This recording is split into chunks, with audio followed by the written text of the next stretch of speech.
So let's talk a bit about roasting. Yes, yes, sir. That's you know, an essential it is, task yes. you're doing. So what's your secret? What's your roasting secret? Well, one of the secrets is our pride and joy. Her name is Katherine. She's a 1955 45 kilo Probat. And she's the pride and joy and love, and we give her hugs and kisses and maintain her, and preventative maintenance on the machine to make sure that we don't have fires and again, getting back to what we were saying, flexibility, but also knowing what the market is wanting from what we're doing.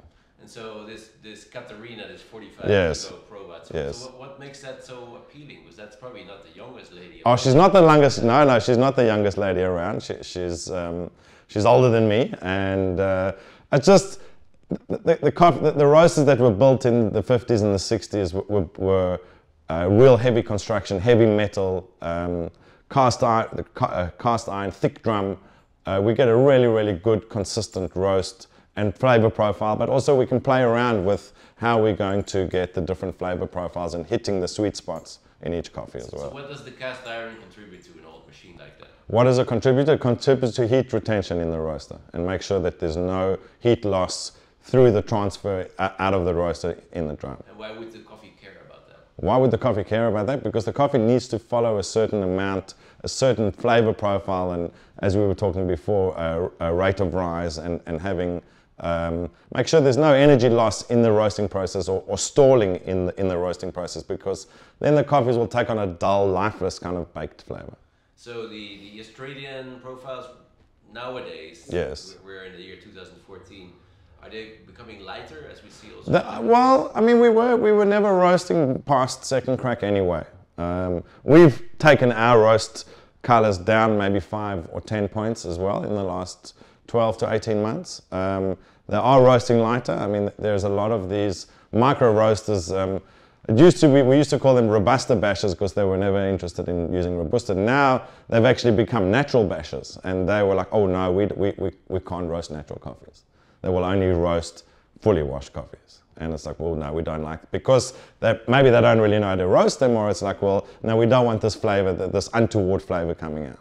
So I don't believe in that at all. I mean, we have the base of our blends on natural coffees, and it enhances, especially, I mean, with natural coffees and with espresso, you get the body and the sweetness coming through with natural coffees. So why is that? So what does a natural coffee from its natural properties do to a blend that a washed coffee wouldn't do, in your opinion? A natural coffee, well, generally with a natural coffee, will tend to be fruitier and have more body than a fully washed coffee. And that's what we're looking for, and sweetness as well, I guess, depending on the natural coffee. But it'll add body and viscosity to the crema and the overall cup as well that you're using. And so, do you see yourself continuing on this path, roasting these natural process coffees? Are you exploring other processes as well? Yes, we are, yes. I was, up until maybe 2 years ago, we were never really roasting with Indonesian coffees. And we've now started roasting with Indonesian coffees. They do take a bit of a dark roast, but they add something special and earthy into an espresso blend that I wasn't using before. But predominantly with us, we need to be aware that we need the blends to cut through the milk. And that's the most important thing, because, as I say, as an espresso-based culture, we're not drinking espressos, we're drinking milk-based coffees. And to cut through the milk, here in the US, there are 24-ounce servings. Is that as bad as the biggest we do is 16 ounce, and I shudder at a 16 ounce serving. And then we would probably tell somebody to put four shots in there, maybe 3 double Australia shots into a 16 ounce. But I think what's happening is, in Australia, and I don't know in the US, but more and more people are becoming more health conscious with what they're doing. So drinking, as I say, we're going from 24 ounce, whereas now we're doing piccolo lattes, which is 3 or 4 ounces. So people are drinking less milk as such. And also, people are using less sugar. I have a friend of mine who's a sugar supplier, and he's crying to me because he said to me, they've got more customers than they've ever had, and they're selling less sugar than they ever had, because people are roasting lighter, people are roasting better quality coffees. From a health benefit, people are realizing that the sugar, so people would rather drink more coffees in a day, or an espresso coffees, and then drink less and have sugar in their coffees. But also because of the quality of coffee that's being produced, it's easier to drink a coffee without sugar today. So you were mentioning in a 16-ounce latte, Yeah. you could use up to 3 Double ristretto shots, or even 4, yeah. Talking about, you could use 60 to even 80 grams Yes. of coffee Well, to prepare one drink. Yes, well, but even more so, what you've got to understand is that most roasters in Australia have moved towards deeper baskets. And because we're producing coffees that need to cut through the milk, most roasters are probably pressing 24, 25 grams for a double. So you're looking at getting maybe 50 or 60 coffees out of a kilo, if you're lucky. So, but that's again the way the market's going, and also to give you, when you're using deeper baskets, you actually have less of a chance to over extract because you do have more coffee in the basket that will give you a better flavor without over extraction. So this is do you think a major difference versus Northern Europe? Is this what sets you apart from Northern Europe? I think so, yes. I think it's the culture that people are using more and more coffee to make smaller coffees, yes. Now, roasting, so the only machine you have is this 45? Oh, no, I've got it, no, we've got a few, no. Who else is there? Who else is there? Yes, okay, so we have Ruby. Ruby is a 6 kilo Heason that I bought probably about 2 years ago. She's a beautiful, beautiful piece of machinery. She's painted red, so hence her name is Ruby. And she's more for smaller batches because I worked out that on a 45 kilo roaster, we can't be doing 45 kilos of pour over coffee because we won't sell it. So we need to roast smaller amounts to do pour over or to do special lots and stuff like that. So do you believe that you can produce on a 6 kilo, or let me reverse, can you roast on a 45 kilo just as good of a quality as on a 6 kilo? I believe so, yes. But it's depending on the charge weight that you're putting into the roaster. But yes, I believe that on the 45 kilo we can consistently get really good coffee out of it. But it's also about the maintenance of the machinery and making sure that the machine's clean, the impellers are clean, the air flows right. That's imperative. That's very, very important. So I've been told that the Gießen is developed by guys who were building probats before. Is that true? I believe so, yes. That's part of the reason why I bought the Gießen, because of that very reason, that it was some of the engineers that work for Probat put together this machine. And as you say, looking at it now, okay, even though Katherine is reaching close to legendary antique status, I'm getting as good results on Ruby, who's only a 6 kilo roaster that's 2 years old. And because, again, cast iron drum and the technology that was used in the 50s and 60s is being replicated again today, so that we will get very comparable results on both roasters, yes. So do you have clients who ask for Katharina rather than for Ruby? Well, the thing is that, look, on a commercial basis, to roast on a 6 kilo roaster is impossible when you're pushing out commercial quantities of coffee. So it hasn't reached that point yet, but let's never say never. Flexibility, that's the key in this. So what's your philosophy about the aging time of roasted coffee before you run it through an espresso machine? Yeah, we generally run probably most of the coffee in my factory probably between a week to 10 days old. We actually used to run it longer. I had some customers that were saying, well, we need the coffee to sit for 3 weeks before we use it. But we've cut it down now. We now have a week to 10 days coffee at all times. That's how we run it, as in, we let the sales determine what we roast, not anything else. So but also knowing that we need to be ahead a week or 10 days ahead so that the coffees can sit and rest and develop. So one of the benefits of using Ethiopians and Brazilians in the same blend is that they have kind of opposing characteristics, yes. But also opposing harvesting times, right? Yes, yes. So that you can use so that you're going to get a fresher crop coffee. But also with espresso, I guess the buzzword with the fresh coffee, but we're finding that some of the natural coffees are actually tasting better 6 months into the life than when they're arriving fresh.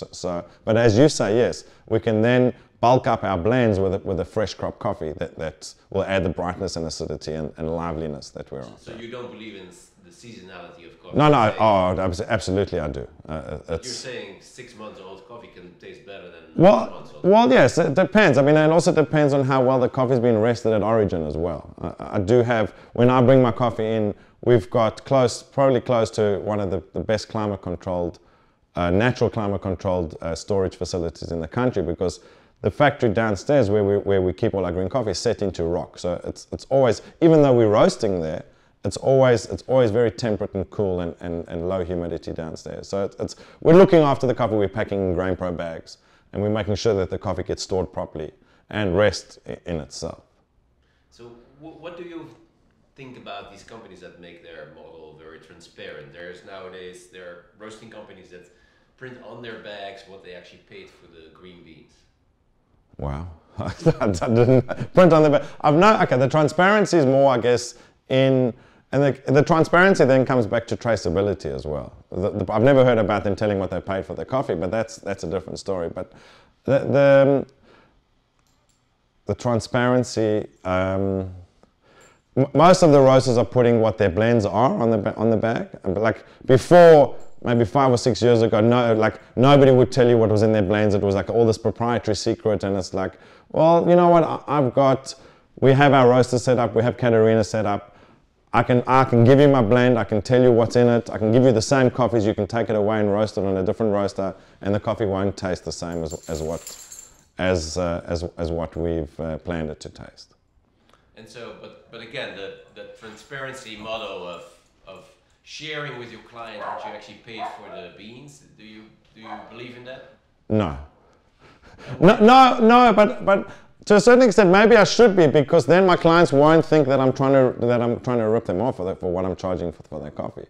So that's maybe it's not a bad philosophy to take. It's because the thing is, though, it's very hard, because most people don't see the fact that I've just outlaid $15,000 or $20,000 to invest in their cafe for them to start making coffee.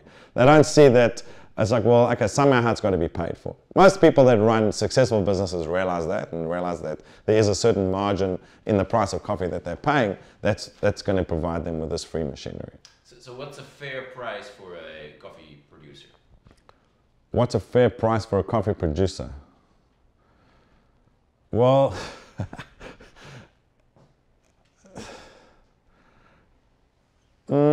I mean, coffee is very hard, because it's the price of coffee is not really determined by it is to a certain extent, and I guess from our point of view, because we're now sourcing out super specialty coffees, the price of the C market coffee doesn't really affect the price that much, because this is more outright pricing that we're paying. I mean, I can pay anywhere from $2.50 to $3.50 a pound for coffee. And then on average, we'll probably be selling it, okay, we sell it in kilos, but we'll probably sell it for $20 or $25, $30 a kilo. So the outsider might think, wow, this guy is making, hundreds Yes. of percents of profit. But, Correct. But in reality, it's the running costs of the business, and the delivering, and as I say, the machinery on loan, and the preventative maintenance of the machinery. The money's in the cup, not in supplying beans. And as you say, most of these people don't see that. It's like, well, the end result is you're going to make more money in the cup than you will selling beans or coffee. Yeah, here in the US, some informal studies showed that about 80% of the companies that were claiming to do direct trade were in fact not doing any direct trade. So what do you think of that? I think it's the same in Australia. Most of these guys are claiming to say they're direct trade, but they're too scared to whether commit the money or take the risk in the coffee, and most of them will use a broker to source the coffee for them. So everybody's the big buzzword direct trade, but it's very few. More and more it's happening now, but it's very few of the roasters who are saying that they're doing it to it. Let's talk about certified coffee. So you have fair trade, you have certified organic, you have rainforest, Utscape, and a few more. Yeah. So what's your take on that? Well, okay, we are a registered organic service provider. That was something that we decided that we wanted to get onto the organic market. For me, I don't really source out UTZ or fair trade, because I'm actually trading fairer than most of the fair trade coffees that I'm buying because of the direct relationships that I have. So because a coffee's got a certificate, it doesn't mean I'm going to buy it. It's also, the coffee needs to taste good before I can buy it. But certification, it's hard.